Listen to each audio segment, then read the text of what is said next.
Wednesday was a busy day for activists on the streets of Philadelphia. First, Tibetan independence protesters gathered at City Hall. Later, a demonstration against police brutality kicked off nearby at 15th and Market Streets. And in the evening, bicyclists gathered to remember those injured or killed while riding on public roads.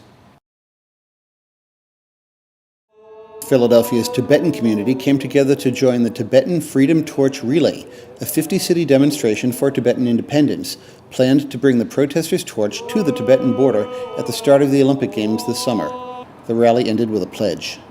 I make this pledge in the certainty that one day I will see Tibetan athletes competing alongside those of hundreds of other nations at the Olympic Games, and that China's occupation of Tibet will be brought to an end. To go to court. This is what we're demanding.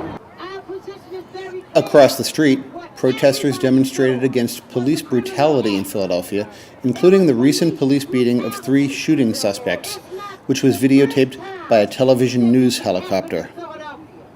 The demonstrations are going to get bigger and bigger and bigger. On Monday, Philadelphia Mayor Michael Nutter and Police Commissioner Charles Ramsey announced that 4 of the officers would be fired, though the police union is challenging those firings. We're fired up! We ain't taking no more! We're fired up! We ain't taking no more! That your time of doing business the way that you have been doing business is over!